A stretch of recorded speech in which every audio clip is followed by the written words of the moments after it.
पुरुष आणि महिला यातला फरक काय आहे विचाराच्या दृष्टीने सांगतो. महिलांना काही सुचत नाही, खाली मान घालतात, सहज आहे. पुरुषांना आठवत नाही, वर पाहतं. अरे म्हातारपणामध्ये माना हालतात का नाही? महिलांची हालते न पुरुषाची. पण फरक आहे, पुरुषाची मान हालते न चव्हाण साहेब ती आडवी, महिलांची सरळ. बरं माझं खोटं असेल तर आजचं रामायण संपल्यावर उद्याच्या दुपारी 2 पर्यंत काही काम आहे का तुम्हाला? अख्ख्या जिल्ह्यात या ना माना बघून. याचं कारण सांगतो. हिला आना म्हणायची सवय झालेली असते. गोडे तेल आणा, रॉकेल आणा, हरभऱ्याची डाळ, गव्हाचं पीठ, मुगाची डाळ, तंबाखूची पुडी, जन्मभर आणा. म्हणून म्हातारं बघितलं का कुचे साहेब ती अशीच करते, आणा. आणि ते आणून आणून वैतागून गेलेलं असते, ते असं करतं. आता नाही बापा, तुझ्यासाठी बैलासारखा राबलो 70 वर्ष, जिल्हाचा जिल्हा आणला, आता तुझ्या पाया पडतो. आता नाही. हे आडवण ते सरळ. जसा फरक आहे नैसर्गिक, तसं पुरुषांना काही आठवलं नाही वर पाहून विचार करतात, महिलांना आठवलं नाही खाली मान घालून विचार करतात. काय कारण? महिलांचा आदर्श धरणी आहे, पुरुषाचा आदर्श आकाश आहे. सीतेचं रामासोबत झालेलं लग्न धरणीचं आकाशासोबत जोडलेलं नातं आहे. हात वर करा. आहे तो कौशल्याचा आहे. बाश जनकाने ठरवलं परमेश्वर बुवा आता संधी सोडायची नाही. महाराज काय तुम्ही हबप आले असते तर तुम्हाला येड्या बाबू खाली आपलं आंब्याखाली उतरू दिलं असतं. पण तुमच्या सोबत राजपुत्र आहे आणि राजपुत्रांना त्यांच्या योग्यतेनुसार निवास देणं हे राजाचं कर्तव्य आहे.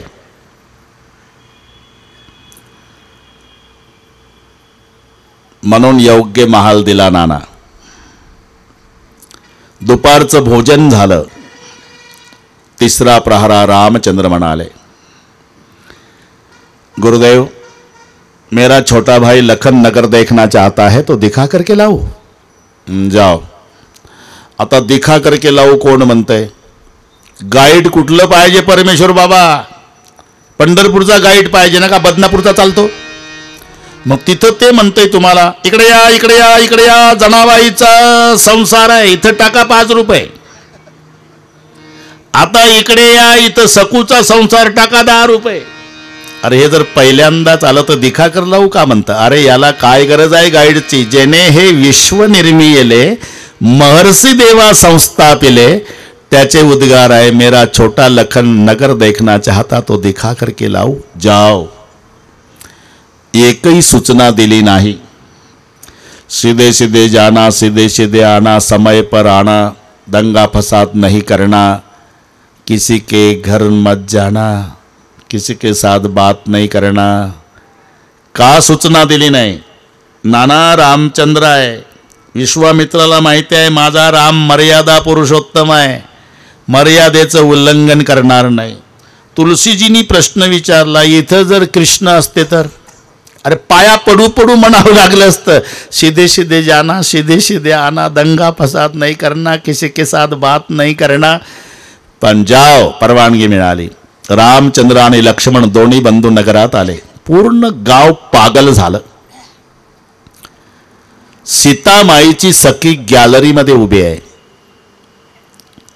तिनं रामाला लक्ष्मणाला जाताना खालून पाहलं ना आत आली. सीते 2 राजकुमार आलेले आहे, फार सुंदर आहे म्हणतात. तुम्ही नाही बघितलं? नाही का?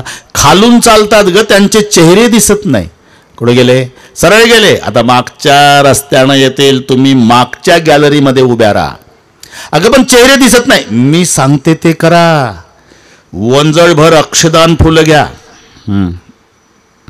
आणि तो खालून आला की वंजळीची वंजळ टाका डोक्यावर त्याच्या. काय पडतंय म्हणून वर बघल, मग किती देखणं आहे ते सांगायला आत या. ही सीतेची युक्ती. जसे राम लक्ष्मण टाकली वंजळ, सकीनं वर पाहिलं, रामानं मुखचंद्र पाहला, पागल झाली सखी. सीता बहुत सुंदर है, देखे तो है ना? हाँ. तो भी नहीं बता सकते. क्यों? जिस आंखों ने देखा है आंख को जबान नहीं, जबान बोल सकती वो अंधी है, उसने राम को देखा नहीं. सखीचं उत्तर पहा.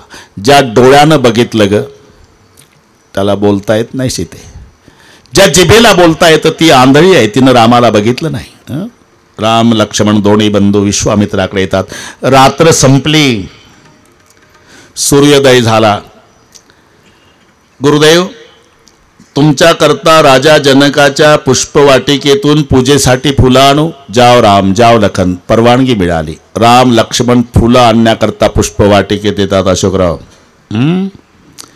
त्याच दिवशी सुनयना मातेच्या सांगण्यावरून सीतामाई 8 सखीच्या समवेत गौरी पूजन करण्यासाठी पुष्पवाटिके. 2 सख्या पुढे, 2 मागे, 2 डावीकडे, 2 उजवीकडे. एक सखी जास्तच पुढे गेलेली होती. तिनं फुलं तोडणारा श्रीराम बघितला आणि पळतच आली. सीता, क्या देख न बाग कुवर दौ आय. आता खरं सांगा परमेश्वरजी, हे बगीचा बघायला आले होते का फुलं तोडायला? पण सखीची हुशारी पहा, कारण सखी सद्गुरू आहे. सीता साधक आहे, राम साध्य आहे. परमेश्वराचं महत्व कमी होणार नाही याची सतत काळजी सद्गुरूला असते. सखेला वाटलं जर सीतेला म्हणावं फुलं तोडायला आला, तिचा गैरसमज होईल. स्वतः फुलं तोडायला, याच्याकडे नोकर चाकर नाही आणि कशाचा राजकुमार. म्हणून फुलं तोडायला आला म्हटलं नाही. देखन बाग कुवर दो, बगीचा देखने आए जिन्होंने कल पूरा गांव पागल किया. आता सखी पुढे सीता मागे, सखी पुढे सीता मागे. जेव्हा सीतामाईचे 3 प्रकारचे दागिने उल्लेख केला, पायातली पैजण आहे, हातातले कंकण आहे, कटी मेखला. कटी मेखला म्हणजे संयम आहे, पायातले नृपुर हा सदाचार आहे, हातातले कंकण म्हणजे समर्पण आहे. समर्पण, संयम आणि सदाचार या 3 अलंकारांनी सीता सुशोभित आहे. पण तिच्या पैजनाचा आवाज रामाच्या कानी गेला. म्हणजे जिच्या आचरणाचा ध्वनी भगवंताच्या कानी, तर तिचं आचरण कसं असेल. आणि पैजनाचा आवाज ऐकला आणि दबक्या आवाजात, लखन, हा भैया ये है जानकी. तात जनकट नयाय सोईरा, धनुष जग जिकारण होई, धनुष जग जिकारण होई. सारा जय राम जय राम, श्री राम जय राम जय जय राम, श्री राम जय राम जय जय राम. स्तुतिना की अलौकिक शोभा, सहज पुनीत मोर मन शोभा, सहज पुनीत मोर मन शोभा. श्री राम जय राम जय जय राम, श्री राम जय राम जय जय राम, श्री राम जय राम जय जय राम. धनुष यज्ञ जही कारण हो, यही है जानकी जिनके लिए धनु यज्ञ चल रहा है. सीता मायनं राम प्रभूकडे पाहिलं, लक्ष्मणावरही दृष्टी टाकली. सखी म्हणाली, चल जानकी, 4:15 बज चुके, गौरी पूजन करना है, ये लोग कलगी आएंगे. गौरी स्तवन करण्याच्या उद्देशानं नाना सीता सखी समवेत आणि गौरीचं स्तवन सुरू झालं. सर्वांनी हात वर करा. असं एका तालात टाळी. आताच नाही, त्या तालात. हा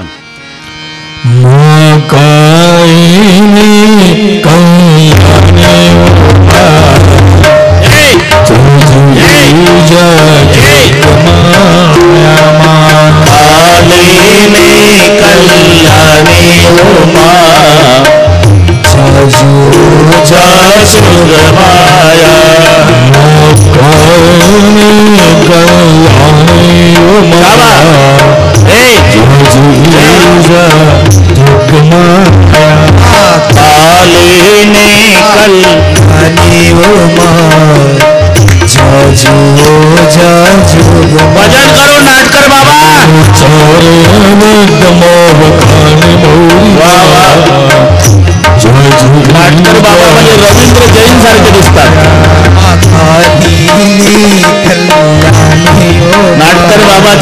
बापा रवींद्र जैन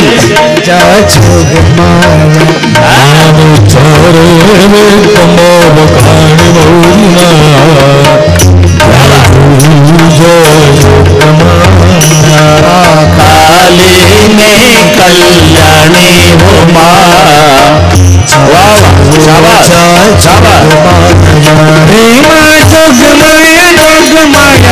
माया मोरी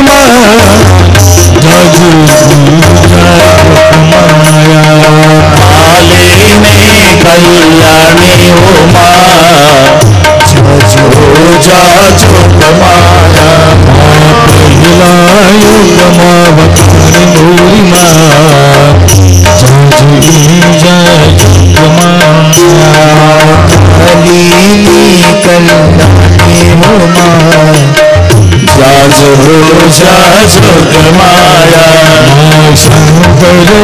भजन करो आम्ही काल नारायणाचं भजन केलं काली में कल्याणी उमा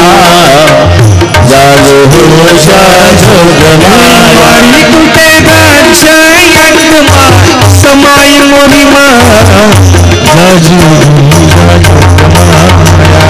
काली में कल्याणी उमा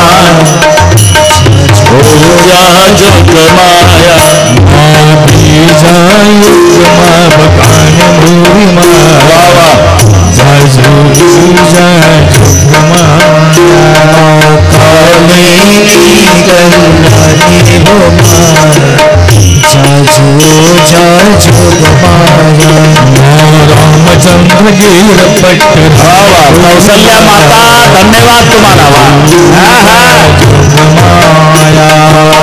काली में कल्याणी उमा जोग माया रामचंद्र जो दांडिया खेलते नवरात्र के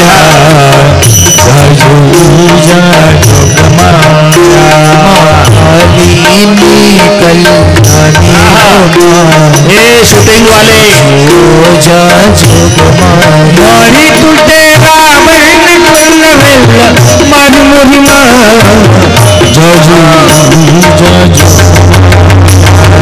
काली में कल्याणी उमा जोग माया युग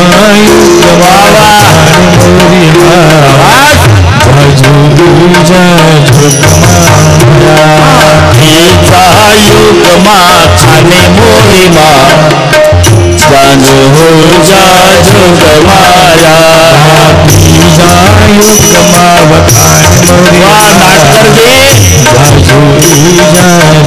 माया नाटकर काली में कल्याणी उमा जोग माया पांडव गिर पटराणी मोरी माया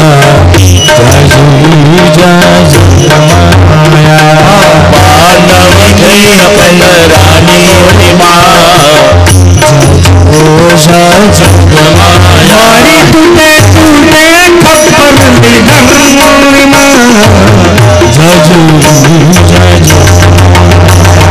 काली में कल्याणी उमा जग माया माया मोरी काली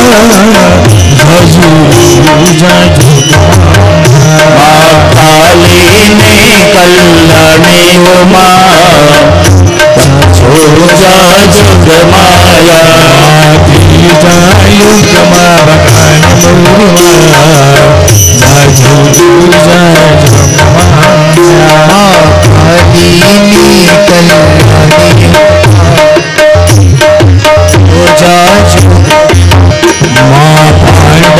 गिर पटराणी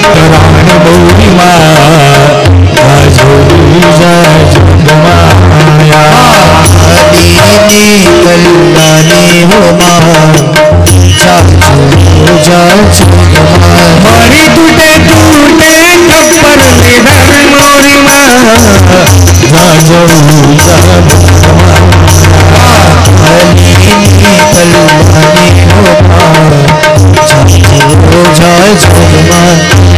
रिद्धीत सिद्धीत यश निद्धीत वंश में वृद्धीत महाभवानी हृदय में ज्ञान दे बीच में ध्यान दे हर भय दान दे शंभुरानी पारा दुख से दूर कर कपाल दूर कर दूर कर बाबदानी तुम्हारा सुख दे जगमाहित निवारा जगमाहित दे श्री भवानी आरा जगमाहित दे श्री भवानी आरा जगमाहित दे श्री भवानी भाग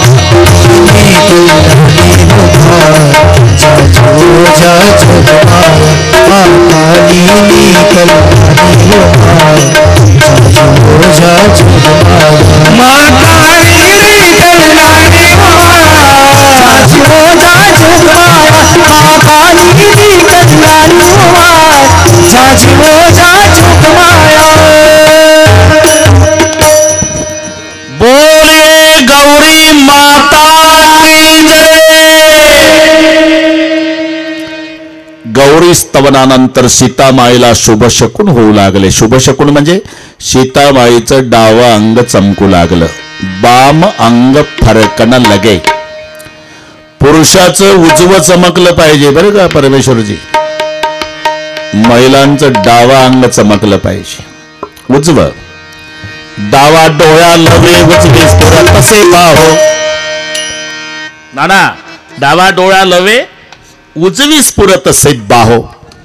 पुरुषाचं उजवं अंग चमकणं आणि महिलांचं डावा अंग चमकणं हे शुभ शकुन आहे. नारायणराव अंग चमकलं पाहिजे पण 2 मिनिटाकरता. ज्याचं दिवसभर चमकतं असंच करतं ते काही शुभ शकुन नहीं. उसकी मर्यादा है. अंग फरकना चाहिए 2 मिनट के लिए. जिसका दिन भर फरकता है समझ लेना भाई चमड़े की बीमारी, अस्पताल जाओ. शुभ शकुन नहीं. बाव अंग फरकन लगे. सन्माननीय माझे आमदार चव्हाण साहेब या ठिकाणी आलेले आहे. एकदा टाळ्या वाजवून आपण त्यांचं स्वागत करू. अजून साहेबांना अर्धा तास बसावंच लागेल. नाही इच्छा नसली तरी बसावंच लागेल. आता आरती झाल्याशिवाय साहेब जाणार नाही. धन्यवाद धन्यवाद. असं मग काय लक्ष्मीनारायण मंत्र आहे. सीतामाई सखी समेत सुनैना मातेकडे आणि राम लक्ष्मण दोन्ही बंधू विश्वामित्राकडे.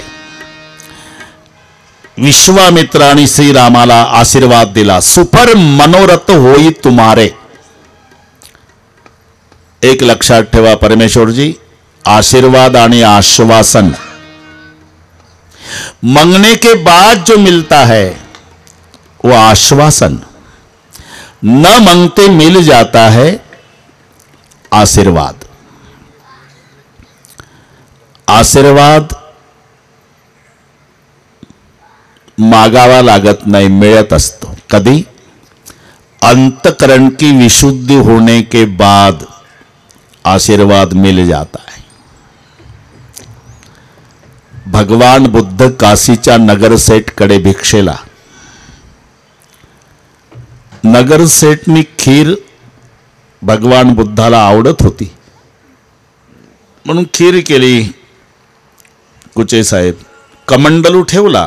नगरसेठच्या पुढे भगवान बुद्धानी खीर वतनार तर कमंडलू मध्ये चिखल दिसला. बोले भगवान आपके कमंडल में कीचड़ है. मेरी गलती हो गई, भी धोके लाता हूं. कमंडलू स्वच्छ धुवून आणला, ठेवला परमेश्वर महाराज. त्याच्यात खीर वतली नगरसेठनी आणि भगवान बुद्धाच्या पाया पडले आणि नगरसेठ म्हणाले भगवान मुझे आशीर्वाद दो. भगवान बुद्ध बोले आशीर्वाद की कीमत कितनी है नगरसेठ? खीर इतनी या खीर से ज्यादा? बोले खीर तो 2 रुपए की है और आशीर्वाद बहुत कीमती होता है. तो तूने पहली बार मेरे कमंडल में तुम्हारे 2 रुपए की खीर क्यों नहीं डाली? बोले कमंडल में कीचड़ था. देखो नगरसेठ, मेरे कमंडल में कीचड़ था तो तूने तुम्हारी 2 रुपए की खीर नहीं डाली. ये तेरा काया का कमंडल पूरा विकार से भरा है. मैं मेरा कीमती आशीर्वाद नहीं दे सकता. तो आशीर्वाद मांगना नहीं पड़ता, मिल जाता है. विश्वामित्र बोल उठे सुफल मनोरथ होई तुम्हारे. रात्र संपली. दुसऱ्या दिवशी सूर्योदय झाला, स्नानादी कर्म आटोपलं आणि राजा जनकाच्या वतीनं शतानंदजीला पाठवण्यात आलं. शतानंदजी विश्वामित्राला म्हणाले, बाबा तुमच्या सोबत दोन राजकुमार आहे, त्यांना सोबत घेऊन महाराज जनकजींनी सोहर मंडपामध्ये बोलवलेलं आहे. विश्वामित्र खड़े हो गए. चलो श्री राम, चलो लखन, हम देखते आज विजय किसकी होने वाली. लखन जी सामने आकर के बोला, मैं यहाँ जवाब दूं क्या बाबा? क्या विजय किसकी होने वाली? बोल, जिसके ऊपर आप जैसे संतों की कृपा है विजय उसी की होने वाली है. आणि राम लक्ष्मण जी दोन्ही बंधू विश्वामित्रा संवेद सोहर मंडपाच्या महाद्वारात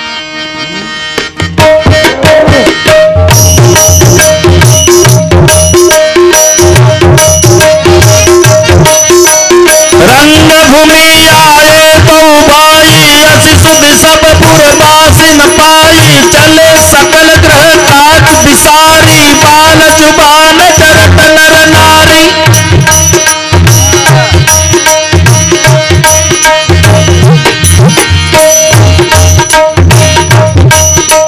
देखी जनक धुर भई भारी, सुच सेवक सब लिए हंकारी.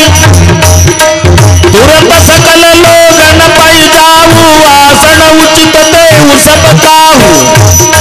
जनक जी बोले, संभालो बाबा, विश्वामित्र जी को संभालो, लखनलाल राम जी को संभालो, सुरक्षित स्थल ले आओ.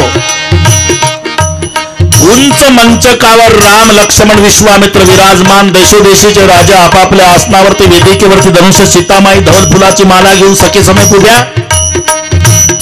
पण सर्वांचं लक्ष सिंहासनावरच्या राम लक्ष्मणाकडे.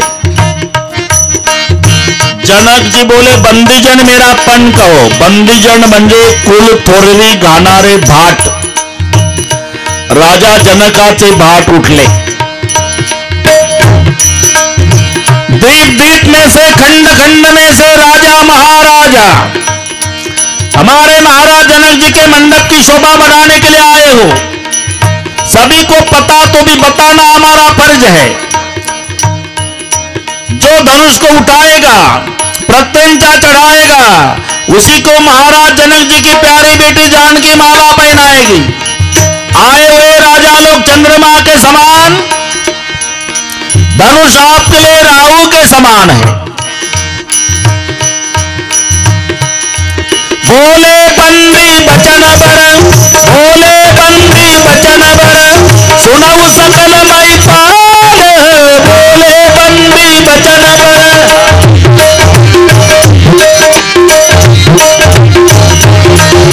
बोले बंदी बचन बर, सुनऊ सकल मई पाल.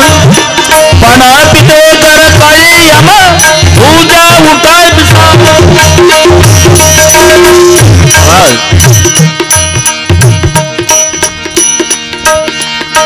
राजा लोग तैयारी करने लगे, मुझ पर हाथ घुमाने लगे, कमर कसने लगे, इष्ट देव का ध्यान करने लगे.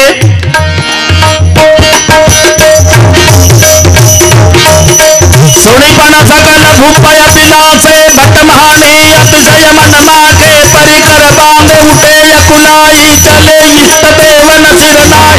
धमकी ताकित शिव धनु धरही, उठई न कोटि भांति बनु करही. जिन देख छुट विचार मन माही, चाप समीप मही पण जाई.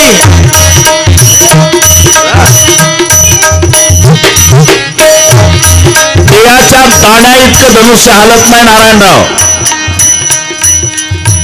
सगळ्या राजांनी विचार केला, कारण राजा जनकाला 10,000 पहिलवानाच्या द्वारा धनुष्य ओढत आणता आलं. मग आपण 10,000 राजा मिळून उचलत काय बिघडेल? काय बिघडत नाही. उठो भूप सहस बसे, कई बारा लगे उठावन करही नटारा. भूप सहस बसे, लगे उठावन करही नटारा. गैर संभुसरासन कैसे, कामी बचन सती मन जैसे. गैर संभुसरासन कैसे, कामी बचन सती मन जैसे. भूप सहस बसे, कई बारा लगे उठावन करही नटारा. भूप सहस बसे, कई बारा लगे उठावन करही नटारा. रूप सात बसई कई बारा लगे उठावन करई नटारा. डगई न संभुसरासन कैसे,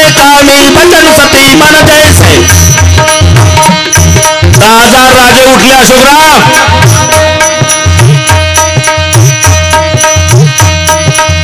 सीतामाई सखीला म्हणाली 10,000 राजा मिळून धनुष्य उचलायचा कार्यक्रम चालू आहे आणि 10,000 राजांनी जर धनुष्य उचलला मी नेमकी कोणाला माळ घालू. सखी विद्वान होती.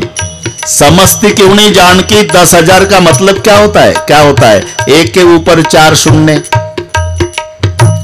10,000. एकावर शून्य 10, पुन्हा शून्य 100, पुन्हा शून्य 1000, पुन्हा शून्य 10,000. एक पुसून काढला सगळे शून्य. मग याच्यातला एकचा आकडा तो स्टेजवर बसला तो राम आहे आणि बाकीचे राजे झिरोच जमा आहे. 10,000 का मतलब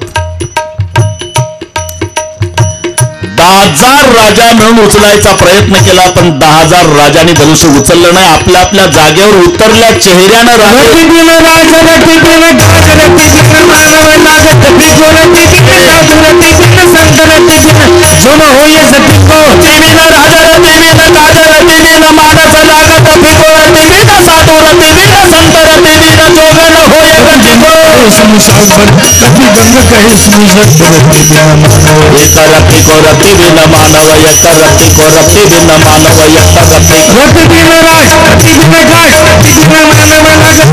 रति बिन साधु रति बिन संत रति गुण सुनो होए जति को रति बिन राज रति बिन गाय रति बिन मानव लागत रति को रति बिन साधु रति बिन संत रति बिन जोगन होए जति को.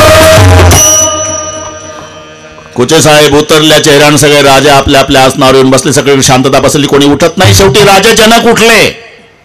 देख लिया मैंने आपकी ताकत को. दीप दीप में से खंड खंड में से राजा महाराजा मेरे मंडप की शोभा बढ़ाने के लिए आए और उठाना तो क्या तिल के दाने के समान हिल नहीं पाए आप लोग. वादा मत करना कि कोई क्षत्रिय बचा है भूमंडल पर. धनुष को उठाने वाला ब्रह्मा ने पैदा ही नहीं किया है. चव्हाण साहेब रागात बोलले जनक राजे पण तत्व पहा. धनुष को उठाने वाला ब्रह्मा ने पैदा ही नहीं किया है क्योंकि जिन्होंने ब्रह्मा पैदा किया है वो धनुष उठाने वाला है. राम कौन है? विष्णुचा अवतार. जनक जी बोलले ना धनुष को उठाने वाला ब्रह्मा ने पैदा ही नहीं किया क्योंकि जो उठाने वाला बैठा उसी ने ब्रह्मा को पैदा किया. हे जरा समजून घ्या. रागात बोलो तत्व पहा. कोई क्षत्रिय बचा नहीं. आस छोड़ के अपने अपने घर चले जाओ. तरी कोणी उठत नाही. कुचे साहेब जे सज्जन राजे होते ते अभिमानी राजाला म्हणालेले का काय आता लाज लज्जा ऐकणाऱ्या आपल्याला. तो उठला. तो मुलीचा बाप आहे. मुलगी त्याची आहे. मंडपही त्याचा आहे. सो स्वतः म्हणतो की मंडपातून घरी निघून जा. तरी थांबता कशाला? अभिमानी राजे म्हणले थांबण्यात फायदा आहे. आता काय फायदा आहे? अरे आपल्या नाही धनुष्य उचललं काय अयोध्येचे पोरं उचलतील का रे? आणि त्यांनी नाही उचललं काय जनक आपली जानकी कुवारी ठेवल का? मग जनक राजे विचारतील साधू संताला नाना काय करावं? मग साधू संत म्हणतील आता हत्तीच्या सोंड्यात फुलाचा हार द्या आणि हार घेऊन हत्ती मंडपात फिरवा आणि ज्याच्या गळ्यात हार घालेल त्याला मुलगी देऊन टाका. असा जर निर्णय झाला हत्ती हार घेऊन फिरला योगायोग त्याच्यात जर आपलाच नंबर लागला तर घरी जाऊन पश्चाताप करण्यापेक्षा अजून 22 मिनिट बसू म्हणून बसले होते ते. हा अपमान सर्वांनी सहन केला नारायणराव. पण लक्ष्मण शेषाचा अवतार 15 साल का लखन दुनिया का आधार सुमित्रा का बेटा खड़ा होकर के बोला जनक कही जनक जसी अनुचित बाणी विद्यमान रघुकुल बन जानी. विद्यमान रघुकुल बन जानी नवभान कुल पंकज बाण काव सुभावन कछु अभिमान. नवभान कुल पंकज भान काव सुभावन कछु अभिमान. जो तुम्हारी हम शासन पाऊ कंदु कही वो ब्रह्मांड उठाऊ. जो तुम्हारे अनुशासन पाऊ कंदु कही वो ब्रह्मांड उठाऊ.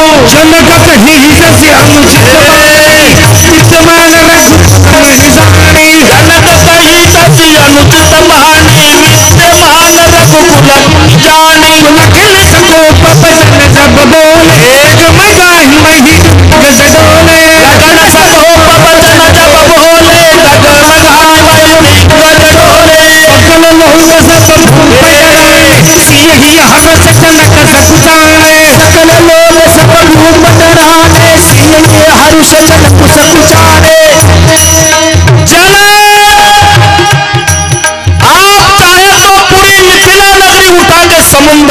लिख देता हूं।